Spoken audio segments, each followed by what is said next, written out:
Olá, essa entrevista é para o Centro de Memória do Jornalismo Mineiro, uma realização da Casa do Jornalista de Minas, em parceria com a Faculdade de Comunicação e Artes da PUC Minas. Eu sou Luiz Henrique Freitas e hoje nós recebemos o jornalista Geraldo Magela Lopes Guimarães. Muito obrigado por ter aceitado esse convite do Centro de Memória, Geraldo. Vamos começar falando um pouquinho da sua infância lá em Morro Vermelho, em Caeté. Como é que era a relação com seus pais e como é que você chegou ao UFMG em 1971 para fazer comunicação? Meu nome é Geraldo Magela Lopes Guimarães. Eu sou conhecido no meio jornalístico como Geraldinho Lopes. Geraldo Lopes, eu tenho imensa satisfação de participar desse projeto e queria dizer o seguinte, que eu nasci em 24 de junho de 1945, na vila de Morro Vermelho, fundada em 1700, um povoado que comandou a Guerra dos Emboabas e realizou a primeira eleição direta das Américas. Minha infância foi muito pobre, meu pai trabalhava numa mina de ouro, ficava a semana toda fora, ganhando salário mínimo. Minha mãe era costureira e chefiava um escrivã de paz, que ela fazia nascimentos, casamentos e óbitos, e pouco ganhava com isso, né? E ela tinha 6 irmãos padres, né? Então eu fiz minha primeira... No Morro Vermelho só tinha até a 3ª série primária. Então, na 4ª série, minha mãe me levou para morar com um tio padre, Padre Efraim, em Itacoraçu de Minas, para mim fazer a 4ª série. Né? Eu fiz a 4ª série em 1958, como não podia deixar de ser, o padre me colocou no seminário. Então, eu fui para fazer admissão no seminário claretiano, ao lado da Igreja de Lourdes. No ano seguinte, fui mandado para fazer o ginásio no seminário claretiano em Pouso Alegre, no sul de Minas.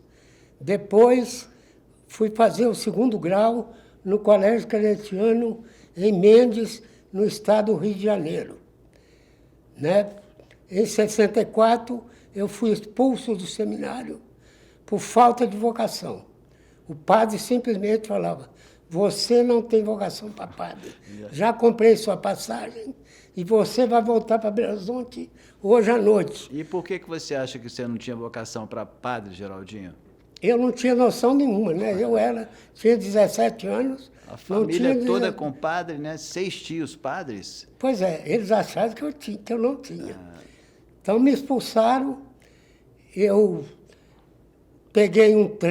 fui até Barra do Piraí, peguei o trem até Belo Horizonte, morrendo de vergonha, porque na época era uma desonra ser expulso do seminário. Eu voltei chorando, porque eu não sabia como dar uma desculpa para os padres e para a minha família, né? E como é que foi esse encontro com os pais? Cheguei em Belo Horizonte todo alarmado de madrugada. Eu não conhecia direito Belo Horizonte. Arrumei uma alma boa na Praça Estação, que me levou no restaurante Pinguim, na Rua Espírito Santo, às 4 horas da manhã, onde eu tinha um irmão que trabalhava. Como estava tudo fechado, né, o porteiro deixou que eu dormisse lá no escritório, e às 8 horas meu irmão chegou, né, me abraçou e tudo. Eu, envergonhado, não sabia o que fazer, mas ele me tratou com uma delicadeza, com uma bondade imensa, mesmo porque ele também já tinha 6 anos no seminário de Mariana e havia sido expulso. Então ele me levou para o longínquo bairro São Geraldo, onde eu vivi minha juventude no bairro São Geraldo. Nenhum dos 2 irmãos tinha vocação para padre, então? Nada. Bom, aí você continuou seus estudos e Não, foi... aí eu perdi 2 anos de estudos, porque eu não arrumava emprego em lugar nenhum. Precisava trabalhar. Eu não tinha qualificação nenhuma, não pegava bico como carregador de caminhão, trabalhei em armazém, fui trocador de ônibus, ganhando 1.000 cruzeiros por dia. Na época o salário mínimo era 42 mil. 42 mil reais. Então não arrumei emprego, fiquei 2 anos parado. Por sorte, uma outra alma boa entrou na minha vida. Eu estava saindo do Cine Brasil, no centro de Belo Horizonte. Um ex-colega de seminário encontrou comigo, falou, não, vou te levar para estudar. Aí me levou para o colégio de aplicação da UFMG, ao lado da FAPISC, que esse colégio servia de treinamento para os estagiários de diversos cursos da FAPISC. Esse povo dava aula para a gente. Aí eu fiquei 2 anos. Esse colégio tem uma circunstância difícil, porque ele exigia uniforme para os alunos à noite. A gente estudava à noite de uniforme.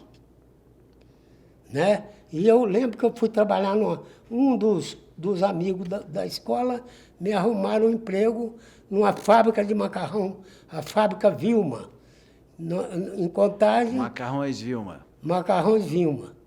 Aí eu fui trabalhar em Contagem, na Praça Luizense, fiquei lá 4 meses, carregando caminhão, carregando saco de 60 quilos, uma loucura. Saía de casa às 5 horas no bairro São Geraldo, pegava um ônibus, pegava um caminhão no centro de Belo Horizonte e ia para Contagem, para pegar serviço às 7. Às 5 tomava banho, punha o uniforme da escola, pegava o caminhão, ia para o centro de Belo Horizonte, pegava o trólebus e ia para o colégio de aplicação.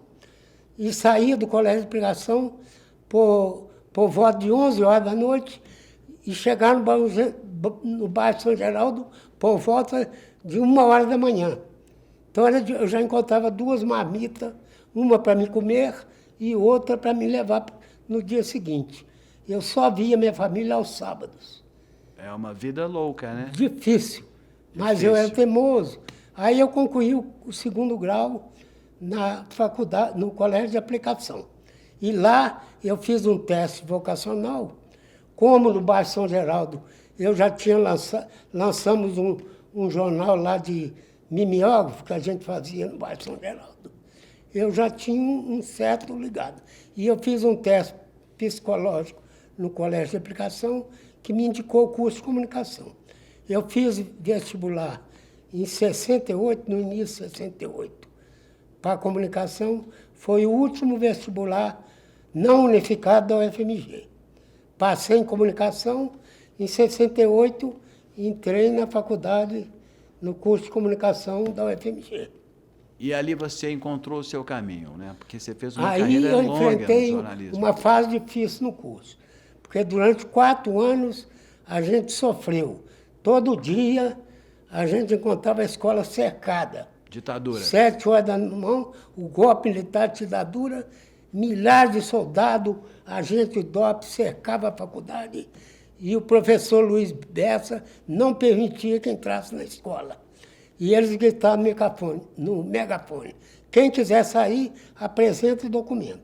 Eles queriam apenas uns 10 líderes estudantis, né? Mas ninguém saía. E a gente costumava ficar na faculdade até 7 horas da noite. Aí já o banheiro estava sujo, não tinha mais comida e era mais de 600 alunos.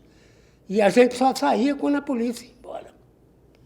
Outra fase foi a de passeatas, que a gente participava de várias passeatas. E os líderes estudantis, e a gente ia para a escola de Direito, onde reunia toda a universidade, e os líderes estudantis em caixote de madeira, faziam inflamado discurso e colocava a gente na Afonso Pena. E os líderes desapareciam.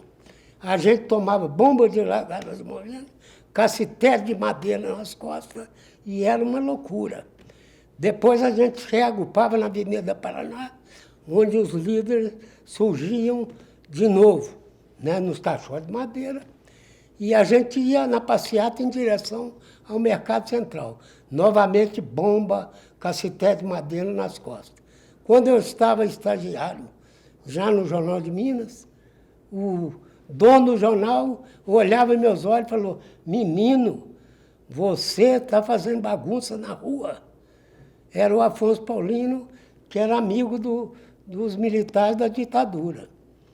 Então, foi terrível na escola. Você estava dos dois lados, né? Pois é, Trabalhando e eu pro estava líder no Jornal de direita. Minas. Em 69 que eu fui, aliás, o primeiro estágio que eu fiz foi no Globo. Eu tenho até uma coisa particular, que o professor, o grande professor, José Mendonça, que tem mais de 30 anos, de 100 anos, Já hoje tem mais de 100 falecido, anos, já era o falecido. diretor do curso de jornalismo. Já falecido, Já recentemente. falecido? É. E ele era o diretor do Globo. Então ele me deu uma carta para fazer um estágio no Globo. Ó, você entrega para o diretor do Globo essa carta para você fazer estágio lá. Eu Geraldinho, falei, mas você leva a carta de uma vez? Ele falou, não, você vai entregar lá para o diretor. Não. Aí eu fui para o Globo, entreguei para ele mesmo a carta. ótimo, nós vamos entrar então na sua carreira profissional, mas eu quero só destacar mais um pouquinho esse tempo da ditadura. Você falou que enfrentou manifestações com bombas de gás, Tudo. cacetete nas costas e tal. Você foi atingido por um cacetete, por uma bomba? Fui. Como é que foi esse momento? Com- Você apanhou da polícia? Apanhei da polícia, era cacetete de madeira, ficava doendo durante 2 dias, os cacetetes de madeira, e as bombas de gás lacrimogêneo, que era impossível. Você lavava o rosto 10 vezes por dia e não mudava. E você né? estava ali naquela manifestação Geralmente na linha de frente. porque Eu você- gostava de ficar na linha de você frente. gostava de ficar na frente. Os Na líderes frente. não podiam aparecer porque Ali, senão seriam presos, perto né? da igreja de São José, não, eles não interessavam. Eu encontrava até com um agente do DOPS. Ele falou, menino, some daqui, que você nós não queremos. Quer dizer, eu não tinha envolvimento nenhum. Eles queriam a liderança toda do movimento. Sim, para pegar Os pra estudantes, prender os eles líderes. queriam só espancar e pronto. E você, na linha de frente, você gostava de ficar lá, né, na manifestação, porque ali você já estava lutando contra a ditadura? Você tinha consciência disso? Eu achava que a gente podia fazer um país diferente, melhor. Falei, eu acho que é só isso.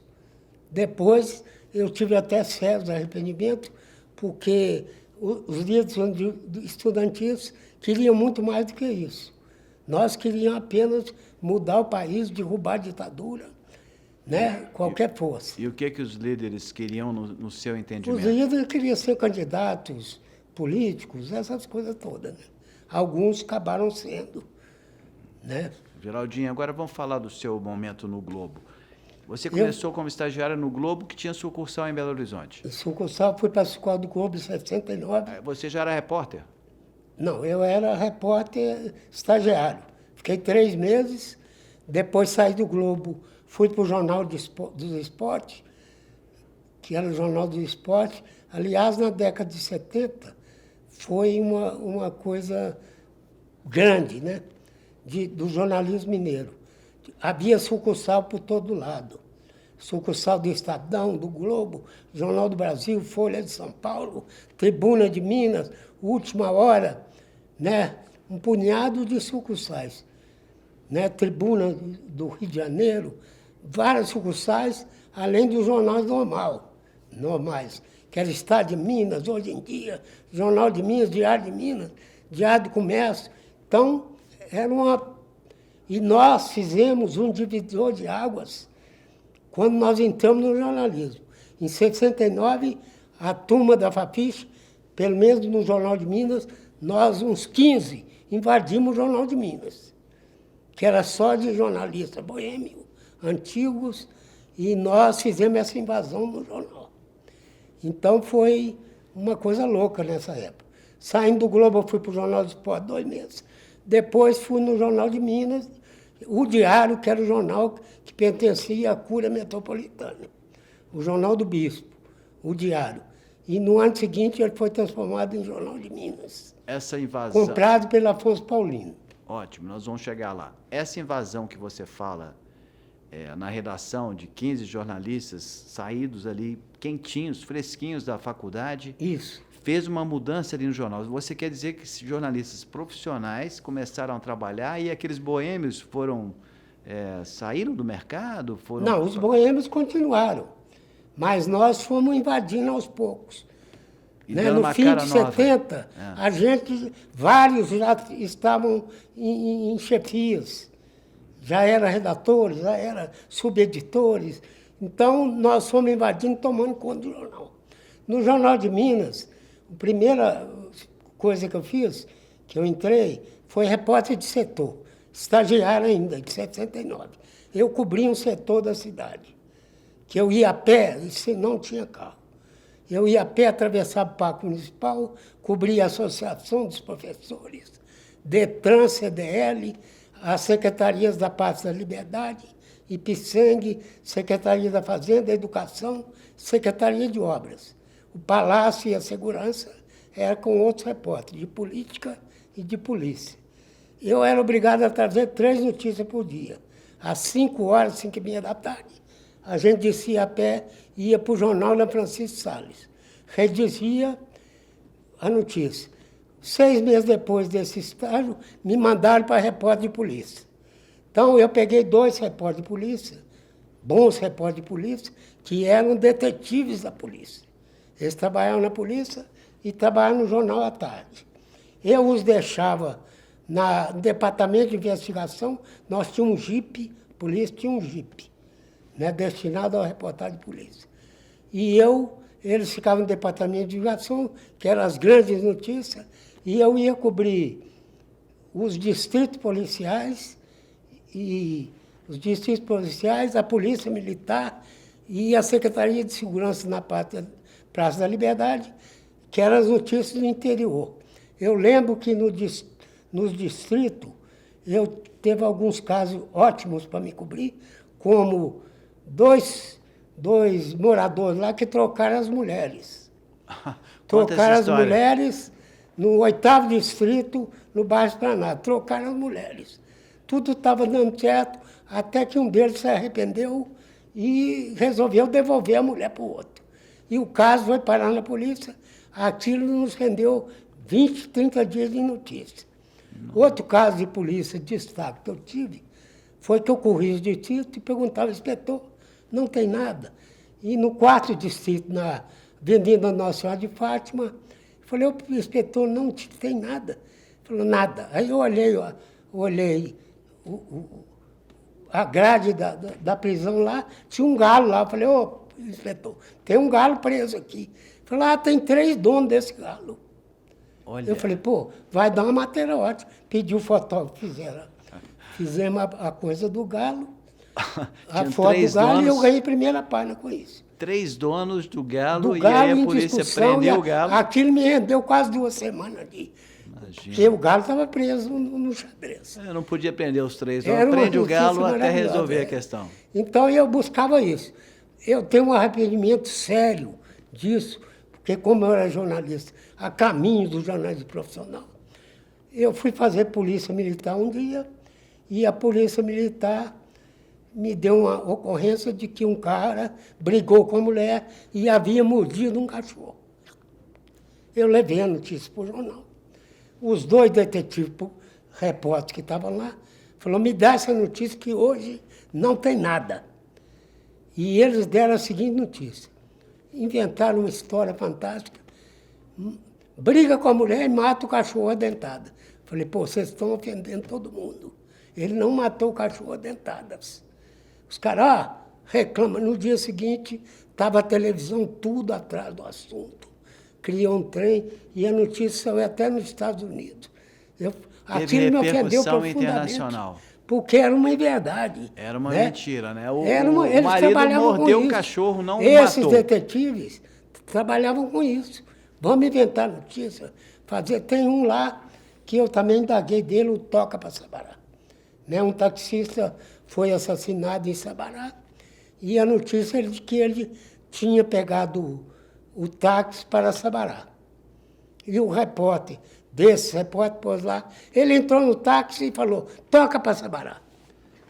Aí eu falei, poxa, quem te falou que ele falou isso? O motorista está morto. Eles não prenderam ninguém. Quem te falou que ele falou isso? Ele deve ter falado isso. E saía a notícia, eu falei, vamos num jornalismo mesmo, puro, profissional. Eles não faziam jornal profissional. Então você enfrentou isso, né, Geraldinho? Você, com a formação profissional, tinha colegas que eram jornalistas, mas que não tiveram a sua formação. Chegou em 1970, Os dois detetives de polícia saíram. Eu fiquei estagiário por 2 meses fazendo a página de polícia, sozinho. Uma página de polícia no Jornal de Minas. Né? Aí eu falei, ó, quero demitir. Eu sou estagiário, tem 1 ano que eu estou aqui. Aí eles me contrataram. Aliás, me contrataram ilegalmente. Eu ganhava R$100 por dia. Ganhava R$100 por dia. 100 mil cruzeiros por dia. E o salário de repórter setor era 425 mil cruzeiros. Quer dizer, eu ganhava 1/4 como estagiário. Aí em 70 eu falei, eu vou sair, não vou ficar na polícia. Estagiário, aí me contrataram. Me contrataram irregularmente, por quê? Em 70 já estava em vigência, como eu não era jornalista registrado, estava em vigência a lei só com diploma. Eu não tinha diploma. Você não chegou a formar? Eu estava no 2º ano de jornalismo. Ah, você estava... Formei em você era 71. estagiário, é verdade. 71. Aí eles me contrataram. Eu fiquei sozinho na polícia. E o Jornal de Minas era muito difícil, porque o pagamento atrasava 6 meses. Não se pagava. Muito tempo. E ele tinha um supermercado do lado, que de vez em quando chegava carne, mantimento e tudo, mas sumia rapidamente, porque o pessoal fazia vale e entrava. Tinha uma cantina também, que nós almoçava e jantava, tudo à custa do salário atrasado, sabe? Comprava fiado, né? Tudo fiado, porque desconta no meu salário. E depois eu passei a fazer uma por dia, porque eu fui contratado pela FAENG à tarde, passei a trabalhar de dia na geral. E eu fechava no jornal 3 colunistas sociais, que era Paulo César de Oliveira, Cici Santos e Marcos Souza Lima. Fechava essas páginas, eu copidescava, fechava as páginas, e o horóscopo.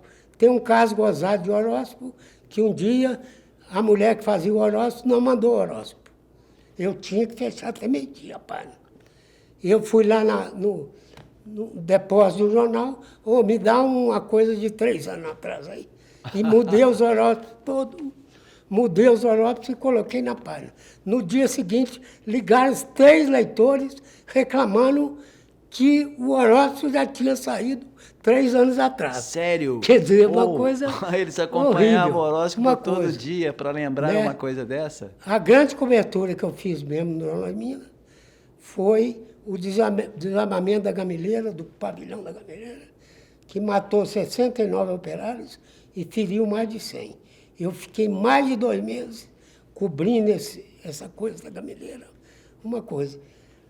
No momento que você Difícil. chegou lá no local da tragédia, o que você sentiu? Eu tremi, quase chorei. Porque eu vi mão para fora, mão de operários para fora, como eles estavam almoçando debaixo do pavilhão que desabou. Alguns tentaram correr, então você via mão para fora, pé para fora, do sujeito que ficou debaixo dos escombros. Foi uma loucura no pavilhão da Gameleira, né? E aí você fazia matérias, coberturas, 2 meses de cobertura, e aí você foi... Fiquei 2 meses fazendo essa destrinchando cobertura. aquela história toda. Alguns operários, 2 meses depois, cortaram as 2 mãos e os 2 braços. Eu cobria isso com a família. Tiveram que ser lutando por amputados, indenização, né? por tudo. Tiveram que ser amputados. Foi difícil. Como à tarde eu já estava na Federação da Agricultura, em 73 eu pedi demissão do jornal. Passei, eu acho que 1 ano para receber os salários atrasados e tudo, e fiquei só na FAENG. Só na assessoria de imprensa. Da Federação da Agricultura. Ali eu fiz um feedback danado, porque eu me especializei no agropecuário, no agro, né? Então, eram 280 sindicatos rurais, e eu tinha contato com esse pessoal do leite, de carne, de café, de tudo, me especializei nisso. Uhum. Em 75 eu casei, estava na FAENG, casei com uma psicóloga, e em 75 pedi demissão da FAENG, falei, eu quero voltar para jornal. A veia jornalística te chamou, então, me de chamou volta. e eu tenho que voltar para jornal. Aí você voltou para o Jornal do Aí Brasil? eu tinha um amigão que trabalhava no Jornal de Minas, Pra você ver como é que o povo já estava ocupando. Esse rapaz foi estagiário comigo no Jornal de Minas, era o chefe de reportagem da sucursal do Globo. No dia seguinte ele ficou sabendo, vem pro Globo. Aí eu fui pro Globo como repórter em 1975. Né? Cobri o Globo... 1975. Uhum. Fui pro Globo, continuei especializando na agropecuária toda, cobria-se de tudo. No Globo teve um dia que eu cheguei a fazer 14 notícias. Nossa, 14 matérias? 14 matérias. E essas matérias, fazia algumas por telefone, mas fiz 14, um recorde. 14, um recorde, com certeza. Porque o Globo tinha uma página só de Minas, um encarte, matéria de Minas. E a gente mandava para o Rio. Essa página saía todo dia, só para Minas Gerais. E eu fiquei no Globo até 1978. Em 1978, eu já tinha 2 amigos do Globo, o Charles Magno e o Eymar Fonseca, que estavam no Jornal do Brasil. Aí o Jornal do Brasil me chamou. E o Jornal do Brasil era um salário quase o dobro do Globo, porque a gente trabalhava o dia inteiro. Era dedicação exclusiva. Então eu fui para o Jornal do Brasil. Fiquei no Jornal do Brasil de 78 a 1983. E no Jornal do Brasil, eu me cobria-se de tudo. Eu continuava especializado no agropecuário, mas eu cobria as grandes coberturas que eu fiz no Jornal do Brasil. Foram as enchentes, né, de 79 e 80. Uma vez me mandaram para Valadares, falaram, Valadares está debaixo d'água. O Rio Doce, né? O Rio Doce sempre invadiu Valadares, eu fui com um fotógrafo. E o fotógrafo chegou lá, que era o Mazico, que era um fotógrafo do jornal. Ele era piloto de avião. Ele arrumou um avião lá e resolveu descer o Rio Doce de avião. Mas ele pilotando? Para fazer foto. Alugado. Sim. E ele chegou até o mar de avião, desceu. Nossa, incrível. Fazendo foto. Chegou 4, 5 horas da tarde, chegou lá em Valadares. Ligou para o jornal, tem fotos maravilhosas de Resplendor, de Baixo Guandu, do Espírito Santo, tudo inundado. Aí ele pegou um avião normal para Belo Horizonte, de tarde, e para trazer as fotos, né? As fotos naquela época era difícil de transmissão. E eu fiquei em Valadares, né? Eu lembro que eu estava em Valadares, o bombeiro falou, o padre está lá no coro da igreja, porque é a igreja da Ilha dos Araújos, que era o lugar mais rico de Valadares, só mansão, está todo entupido. Dos Araújos era do lado do Rio Doce.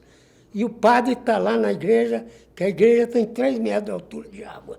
Ele está no coro da igreja, nós vamos tirá-lo. E eu fui no barco do bombeiro. Entramos, custamos entrar na porta da igreja. Chegou lá e o padre não queria sair. O bombeiro usou de violência, pôs o padre no barco e saímos. No dia seguinte, o jornal me ligou, falou, tem uma estrada de Guanhães aí. Vai para Guanhães aí, para Valadares, porque Guanhães não tem comida, não tem gás, o povo está passando fome. De manhã eu saí para Guanhães, uma estradinha de terra que passava por Coluna, várias cidades. E eu fui por essa cidade. 2 horas depois, nós atolamos no barro, eu e o motorista só. Atolamos no barro, falei com ele, fica no meio. Aí passou um carro com um defunto, uma Kombi de defunto, com um trator à frente. Eu falei, vamos seguir essa Kombi com o defunto. Estava vindo do Espírito Santo, não sei para que cidade, Guanhães, para enterrar lá. Eu fiquei atrás, nós tínhamos uma rural, ficamos atrás dessa Kombi. E o trator veio, tirou a Kombi e foi embora, no Lagoa, no Lamaçal. O carro seu ficou atolado? Ficou atolado. Nós ficamos 2 dias dormindo lá. Parado dentro de do carro? De manhã, um fazendeiro, uma mulher fazendeira lá do lado, trouxe café da manhã para a gente, nós atolados. Aí conseguimos, o povo foi juntando, voltamos, falei, vamos voltar para Valadares. Aí cheguei em Valadares à noite já. Mas como é que o carro saiu do atoleiro? Saiu porque tinha muita gente atolando também. Aí o povo resolveu empurrar. Ah, aí você teve ajuda Aí para nós empurrar resolvemos voltar. e conseguiu Chegamos à tirar o noite em carro. Valadares. De Valadares para Belo Horizonte, eu levei 16 horas. Nossa, Porque eu fui lá para sair em Babacena. Não tinha lugar para sair em não Minas tinha Gerais. estrada, né? Não tinha estrada. Essa é uma grande reportagem que eu fiz. Também Como é que você fui mandava as matérias lá do meio do atoleiro? por Como é que você telefone, fazia? Telefone. tudo por telefone. Não tinha celular. Eu esperava chegar em Valadares para ligar para o jornal. Aí o jornal, vem embora, porque não dá. Né? Era uma loucura. Né? Esse foi 2 meses de loucura. Outra grande reportagem que eu fiz no JB foi a vinda do Papa, hoje é santo, João Paulo II. Eu fui destacado, foi no dia 1º de julho de 1980. A Praça do Papa ali. no Eu alto da fui Avenida Afonso Pena. destacado para um palanque, nós éramos vários repórteres. O Jornal do Brasil tinha um repórter que seguia o Papa, no avião do Papa. E o outro no aeroporto, eu fui destacado para um palanque na Praça Tiradentes. Né?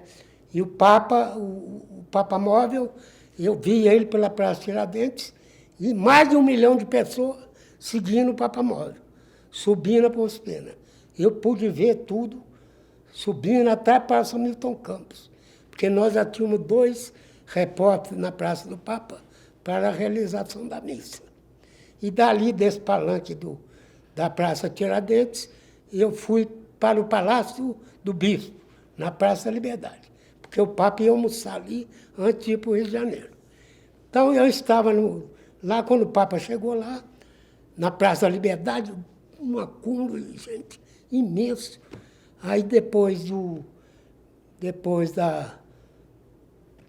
almoço, Dom Serafim chamou a gente e falou, ó, o Papa não vai dar entrevista, mas ele quer falar com cada um de vocês. E o Papa nos deu para cada um uma medalha de sua visita, que eu guardo até hoje. Essa medalha da visita, e nós podemos pegar e eu tive o prazer de pegar na mão do Papa, pegar a bênção dele, que hoje é um santo. Dali ele seguiu para o Rio de Janeiro.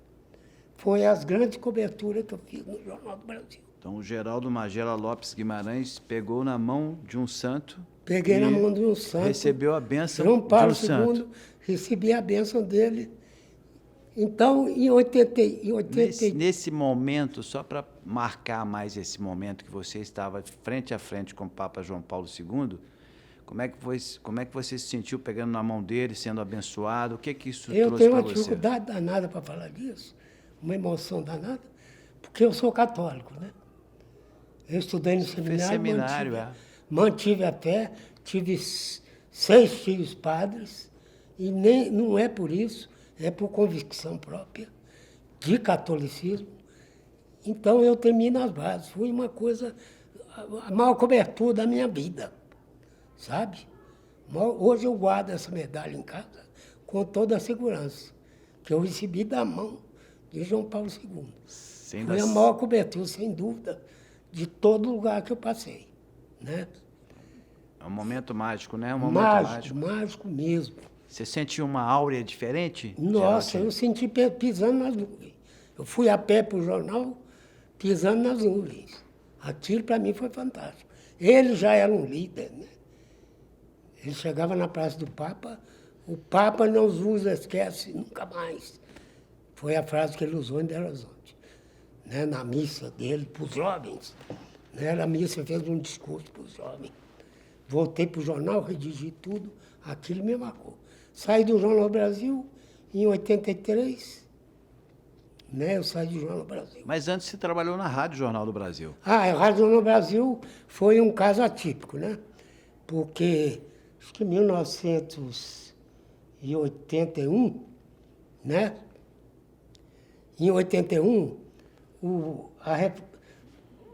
num fim de semana, o pessoal, eu não estava de plantão nesse fim de semana. O dia 7 de setembro, o Partido Comunista lançou um panfleto aí na cidade, metendo pau no governo, essa coisa toda, uma coisa apócrifa. E o Jornal do Brasil e a Rádio Itatiaia foram os únicos que noticiaram isso. Sabe assim, coisa apócrifa. que um repórter do Jornal do Brasil fez, depois 2 repórteres da Rádio Jornal do Brasil repetiram isso, e a Rádio Itatiaia, que assinava a agência JB, também deu a notícia, né? Deu a notícia desse manifesto do Partido Comunista, que era proibido. No dia seguinte, 2 repórteres do jornal foram presos. Foram detidos. 2 da rádio e 2 da Rádio Itatiaia, né? Foram responder processo em Juiz de Fora, inquérito policial militar. E eu, como a rádio não tinha o chefe nem nada, eu fui interventor na Rádio Jornal do Brasil, que era lá para cima da Praça do Papa, no Mirante da Mangabeira. Depois se tornou Rádio Cidade. E eu fui interventor lá por 6 meses. A Rádio Itatiaia manteve os dois processados, contratados, e o Jornal do Brasil resolveu manter os 3 demitidos. Demitiu Que era da rádio e do jornal. E por que você acha? Se desiludiu do jornal. Como ele era advogado e jornalista, ele se desiludiu do jornal. Depois fez um concurso para juiz de direito. Hoje é um juiz de direito. O Jornal do Brasil demitiu os repórteres por Demitiu sumariamente para se livrar de qualquer processo. Então, em 83, me chamaram para ser chefe da sucursal. Eu falei, eu vou ser chefe da sucursal, que eu sou repórter, já fazia isso. Tinha 2 anos, eu vou ser o chefe se vocês me pagarem o salário do chefe. E pagaram? Porque era o dobro do nosso salário. Você tinha que chegar 8 horas da manhã no jornal e sair 9 horas da noite. E o Rio de Janeiro enchendo a cabeça o dia inteiro. Faz isso, faz aquilo. Entendeu? Eu falei, só aceito se eu ganhar. E ganhou? E briguei com a Cília Rezende, que era o diretor jornalista, diretor da sucursal. Briguei com ele, falei, eu não aceito se você não me pagar o salário por 1 mês do chefe. Aí ele falou, não vamos pagar, você não vai aceitar, você está demitido. Me demiti. Aí fui para a Secretaria da Agricultura, que estava bem no governo Tancredo Neves, né? Me pagaram um salário 1,5 vezes maior na Secretaria da Agricultura, que eu entrei para o Estado, fiquei no Estado durante 30 anos. Né? Aí você fez concurso e ficou Várias no Estado. secretarias, fiz concurso depois. Depois para jornalista do Estado, fiquei 30 anos na Agricultura. Mas na Agricultura tinha um projeto imenso. A Secretaria tinha uma gráfica. A Secretaria, nós criamos vários trabalhos lá na Secretaria.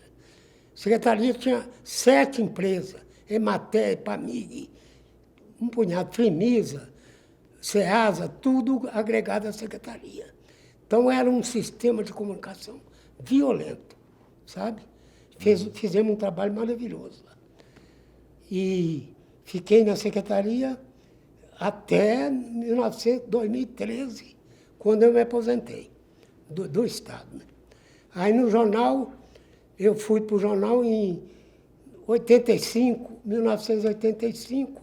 Qual eu jornal? Trabalhei na campanha do deputado Sérgio Ferrara. Tá, mas quando você fala, voltei para o jornal, esse aí já é o Hoje em Dia já? Já é o Não, jornal não, Hoje em antes Dia? do Hoje em Dia. Antes? Eu trabalhei em 85 na Prefeitura de Belo Horizonte. Era coordenador de jornalismo. Eu fiz a campanha do Sérgio Ferrara, do MDB, que ele ganhou do governo de Minas. Ganhou do candidato do governo, ele é do MDB. Ganhamos a eleição, eu fui para a prefeitura em 86, foi um governo de 3 anos. Porque era o sistema de eleição direta. Ferrara foi o primeiro prefeito eleito diretamente, depois do golpe militar. Ele ficou 86 a 88 na prefeitura. E eu, como trabalhei na campanha, eu fui chamado pelo Francisco Stern, que, aliás, trabalhei com ele no Jornal de Minas, ele era meu chefe, depois me indicou para a FAENG e depois me chamou para a campanha. Trabalhei na campanha de Ferro. Ganhamos a eleição pelo MDB e eu fui para a prefeitura, fiquei 3 anos na prefeitura, continuando de manhã no Estado. coordenador de empresa da prefeitura, um trabalho imenso. Em 89, perdemos a eleição, o Pimenta da Veiga foi eleito. E até me chamaram para continuar na prefeitura. Falei, não, eu estou saindo, perdemos a eleição. Aí me chamaram para Hoje em Dia. Aliás, nós tínhamos esse costume do pessoal, quando eu estava no Globo, no Brasil, a gente fazia um sistema de cobertura conjunta com outros jornais, sabe? A gente sempre fazia essa cobertura. Todo mundo junto, ligava para o outro. E um rapaz que tinha, Marcos Andrade, que tinha sido meu amigo lá atrás, quando eu fazia Globo, Jornal do Brasil, ele me chamou, ó, vem pro Hoje em Dia. Estou precisando, editor de cidades. Aí eu fui ser editor de cidades no Jornal de Minas até 92, né? Aí em 92, outro No Hoje em amigo Dia, meu, né? No Hoje em Dia até 92. 92, outro amigo meu, Arnaldo Viana, né, que havia trabalhado em várias ocasiões comigo, me chamou para o Estado de Minas. O Estado de Minas estava lançando uns suplementos regionais. Eram 5 jornais para todas as regiões de Minas. E eu fui trabalhar na redação. Fazia-se esse jornal em Varginha, Montes Claros, né? Varginha, Montes Claros, Juiz de Fora, Uberlândia e Governador Valadares. Os repórteres nas sucursais faziam as reportagens e mandavam para a gente fechava. E cada suplemento saía uma vez por semana. Nós ficamos no suplemento até 95. Em 95, eu fui demitido para o jornal, porque o jornal sofreu, com especialistas espanhóis, sofreu uma remodelação. E eles exigiram que todos os jornalistas não tivessem outro emprego. Como eu estava no Estado. Exclusividade. Exclusividade para fazer esse novo jornal dos ditos especialistas espanhóis. Lançaram no jornal. Fui demitido do jornal Estado de Minas. Isso em 96. Daí eu fui para o Tempo, me chamaram para o jornal O Tempo.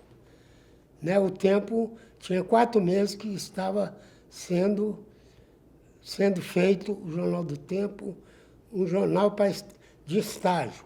4 meses fizeram o jornal sem circulação. Em novembro de 96, me chamaram e falaram, ó, preciso de você aqui, porque agora o jornal vai sair de verdade. Vai para as bancas de verdade. Entendi. Aí, em novembro de 96, eu fui para o Jornal do Esporte como subeditor de esportes. Uma coisa que eu já havia feito isso no Jornal do Brasil. No Globo, em várias ocasiões, já tinha feito esporte. Fazia-se de tudo. Aí eu fui ser subeditor. Fiquei lá 4 meses, porque era impossível, impraticável no Tempo. Eu saía, entrava no Tempo 3 da tarde e saía 2 horas da manhã todo dia.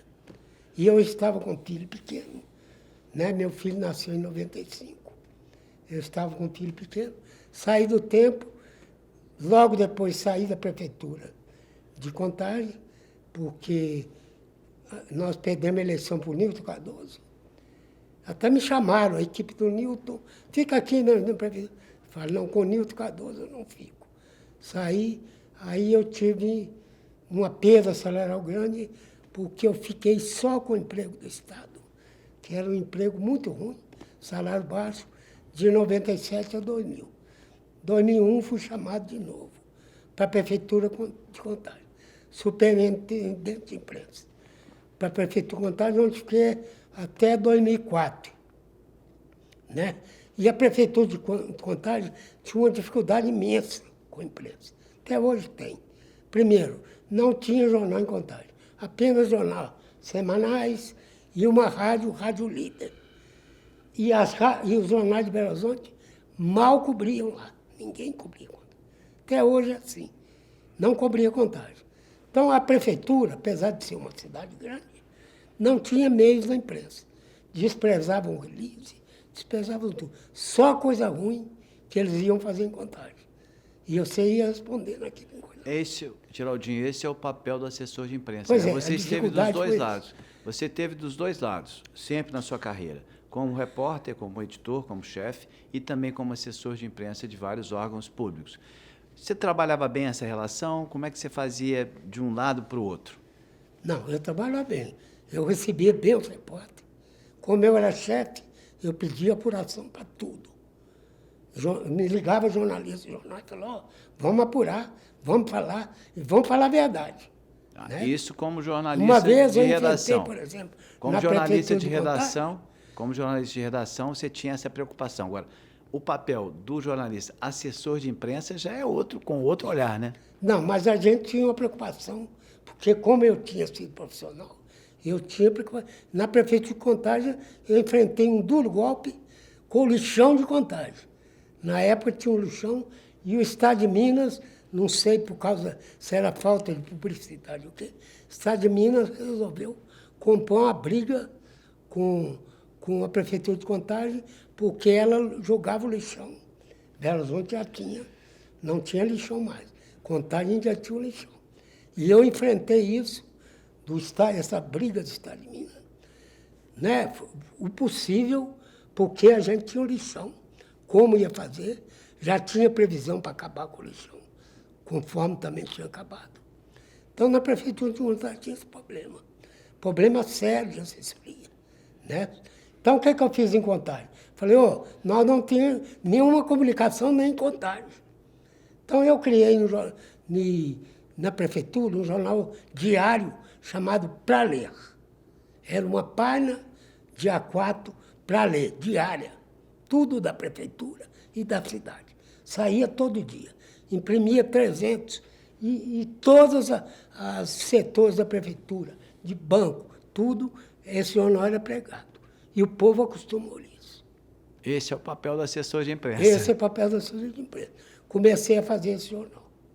Eu tinha um projeto lá que acabaram fazendo, que era o jornal de bares. Né?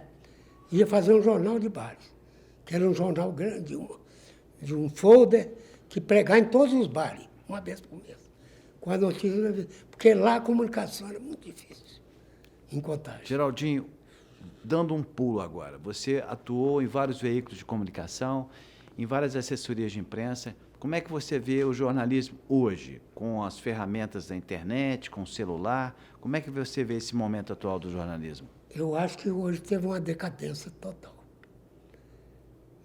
Hoje você não tem fidelidade nenhuma no jornalismo.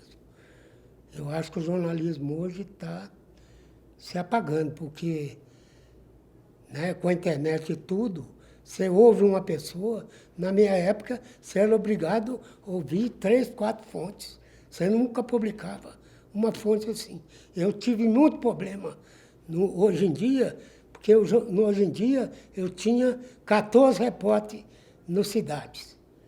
Desses 14, 9 eram do PT. Né? E esse pessoal do PT, vai ouvir tanto pessoa. Eles ouviam 8 pessoas do PT e 2 diferentes. Falei, gente, nós estamos fazendo jornalismo errado. Vocês têm que ouvir pelo menos meio a meio. Não porque eles eram petistas, eles tinham a fonte deles. Falei, isso não é jornalismo. Vamos fazer. E hoje eu acho que o jornalismo está todo apagado.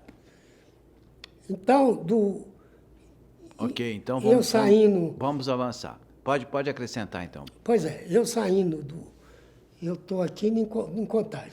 Saí da Prefeitura de Contagem e logo depois, em 2004, até 2004. 2005, fiquei desempregado na Prefeitura de Contagem. Vamos avançar. De novo. Aí o Arnaldo Viana, que tinha chamou para o Estado de Minas? Muito no Estado de Minas, para todo lado. Ok, no Estado de Minas. Me chamou para ser subeditor do Estado de Minas. Eu fui ser subeditor do Estado de Minas, 2005 até 2014, quando eu entrei para o Estado de Minas. A partir daí, os jornais entraram numa completa decadência. Então, eu, como aposentado, comecei a cuidar da minha terra. Eu sou conhecido no jornalismo mineiro, pelos jornais, como o jornalista que colocou o Morro Vermelho no mapa do Brasil. Apesar da nossa importância histórica, ninguém conhecia o Morro Vermelho. Quando você fala que voltou para sua terra, é que você vive lá hoje? Não, eu vivo aqui, mas eu cuido do Morro Vermelho até hoje. Você cuida de quê? Não entendi. Jornalismo do Morro Vermelho. Ah, do Morro Vermelho. Eu levantei no Morro Vermelho todas as tradições orais. Você fez nós temos uma rica tradição de orais. Sim. De cavalhada de 1704. 1704 jamais foi interrompida, nem na Covid. A cavalhada é uma coisa tradicional da cultura mineira. 1704, a única cavalhada do Brasil, nunca corrompida. Na Covid, nós fizemos a cavalhada sem cavalo, a pé. Fizemos a cavalhada, levantamos maço, bandeira, foguete, tudo, mas fizemos a cavalhada. Então, é uma tradição que eu fiz no Morro Vermelho. Aí eu cuidei do Morro Vermelho, levantei em 2017. Resolvi fazer uma expedição no Morro Vermelho. Expedição. Vamos fazer uma expedição no Morro Vermelho, todo o território. Descobri que Morro Vermelho tinha 200 minas e escavação de ouro. Você escreveu sobre isso? Hã? Você escreveu sobre essas Inclusive, histórias? depois nós lançamos um site. Lançaram um site. 200 minas. Nós entramos em 30 minas. Qual o objetivo? Pegar o turismo para o Morro Vermelho. Tudo leva turista. Nós entramos em umas 30 minas. Algumas irresponsavelmente. Porque nós entrávamos 100 metros, sem geólogo, sem nada, ameaçado de desabamento. Tiramos foto. E essa expedição, nós descobrimos cachoeiras virgens, casas de apuração de ouro, tudo nós conseguimos no Morro Vermelho. Né? E isso culminou em 2023, com o lançamento de um site, chama Morro Vermelho, mg.com.br, que agora, por problema técnico, está fora do ar. Mas a gente lançou esse Morro Vermelho mg.com com 40 páginas, 2023. 40 páginas? É. Era um jornal? Tudo. Não, uma página de internet. Páginas de 40 internet. páginas de internet. Um site. Tá. morrovermelhomg.com.br. Que está fora do ar, mas que vocês vão reativar. Agora está fora do ar. Nós vamos, problema técnico lá e tal. Mas 40 páginas, toda a história do morro, como chegar, como fazer, tudo sobre o Morro Vermelho, artesanato, tudo. Bacana. Muito bom. Eu valorizar o lugar onde você valorizar nasceu. e continuamos no Morro Vermelho. Por isso que eu falo. Eles falam que eu coloquei Morro Vermelho no mapa de Minas Gerais. Morro Vermelho. Realmente, eu coloquei televisão, tudo, para ver cavalhada, para ver tudo. E hoje a cidade, você vai na internet, Morro Vermelho, já está lá, inclusive o site, tudo sobre o site. No Google, você acha isso tudo. Tem que Né? reativar logo esse E site. eu continuei fazendo coisas para o Morro Vermelho.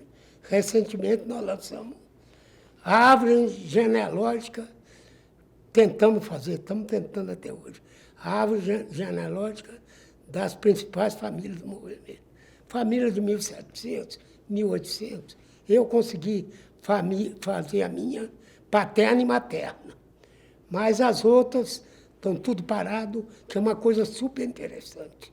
Geraldinho. Você fazer uma árvore genealógica. É, De bacana. 1700 até hoje. Morro Vermelho deve uma medalha e o título de cidadão honorário para Até o Geraldinho. hoje já me chamaram para ajudar na cavalhada em setembro, 7 de setembro. Ótimo. Esse ano eu vou ter participação lá. Bom que você tem trabalho.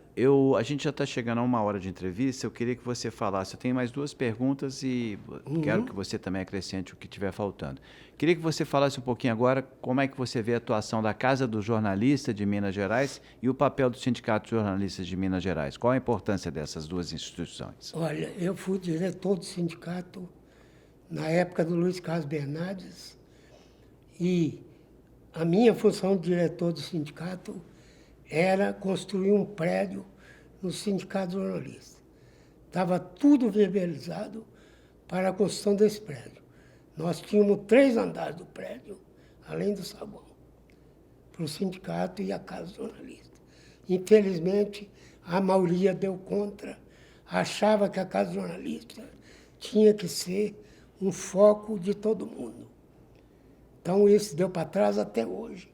Ninguém conseguiu fazer um prédio no local, que tem um projeto tudo. Eu acho super importante. Hoje estou sindicalizado. Participei recentemente da eleição da nova diretoria do sindicato. Participo ativamente desde esse tempo. Acho que a Casa de Jornalista teve uma reascensão de uns tempos para cá, porque estava toda perdida. Esse projeto, né, de memória do jornalismo mineiro é acho que é uma grande conquista, porque muita coisa está se perdendo no jornalismo mineiro, né? As grandes pessoas estão morrendo, né? E o jornalismo, não se renova, né? Então, acho de suma importância o trabalho sindical, né, que nós estamos desenvolvendo. Então, eu acho que o sindicalismo, apesar de todas as dificuldades hoje, então é difícil você manter um sindicato, né? Mas eu acho importantíssima a presença do sindicato. E eu, apesar de 11 anos aposentado, eu continuo em todas as programações do sindicato, participando ativamente, quando é possível, né? Está na ativa ainda. Eu tenho mais uma pergunta final, mas eu quero, antes dela, te perguntar se tem mais alguma coisa que você gostaria de acrescentar. Não, acho que é isso mesmo. Eu acho que eu fui, por isso que eu falo, eu acho que eu fui de uma turma de jornalismo da década de 70, quando surgiram as grandes faculdades de comunicação em Minas, e nós invadimos o jornalismo mineiro e profissionalizamos o jornalismo mineiro, né? O jornalismo boêmio, que a gente trabalhava no jornalismo boêmio, eu era obrigado, como estagiário, a acompanhar os velhos jornalistas por boates de madrugada, bares, do Maleta e tudo, né? Não que a gente é contra bares, não. Mas os caras todo dia iam até madrugada para bares. Era o chamado jornalismo boêmio. Nós acabamos com isso. Colocamos jornalismo profissional, de fato, ouvindo fontes, todas as fontes possíveis, que antigamente... Então, o jornalismo se tornou um pilar do jornalismo nessa década de 70. Você participou dessa virada. Dessa virada é Foi importante essa virada. E qual... hoje nós temos formando em todos os setores do jornalismo. E qual é o legado que o Geraldo Magela Lopes Guimarães deixa como cidadão e como profissional? Eu acho que o grande legado é o seguinte, que eu deixei para o jornalismo mineiro é o seguinte: consulte todas as fontes, faça todas as fontes, não tenha medo de militar. Eu fui ameaçado muitas vezes de ser preso, né? Inclusive Lula, em 1980, desmentiu uma matéria minha, que no dia seguinte, todos os jornais deram, né? Deram no pé de página. Eu tive o peito de colocar no lead. Quer dizer, o jornalismo se faz, né, com a verdade, né, com a apuração bem feita, né, ouvindo várias fontes, que hoje está difícil manter isso, né? Geraldo Magela, Geraldinho, como é chamado Isso. Carinhosamente pelos colegas, nós agradecemos a sua entrevista ao Centro de Memória do Jornalismo Mineiro, uma realização da Casa do Jornalista de Minas, em parceria com a Faculdade de Comunicação e Artes da PUC Minas. Muito obrigado. Obrigado.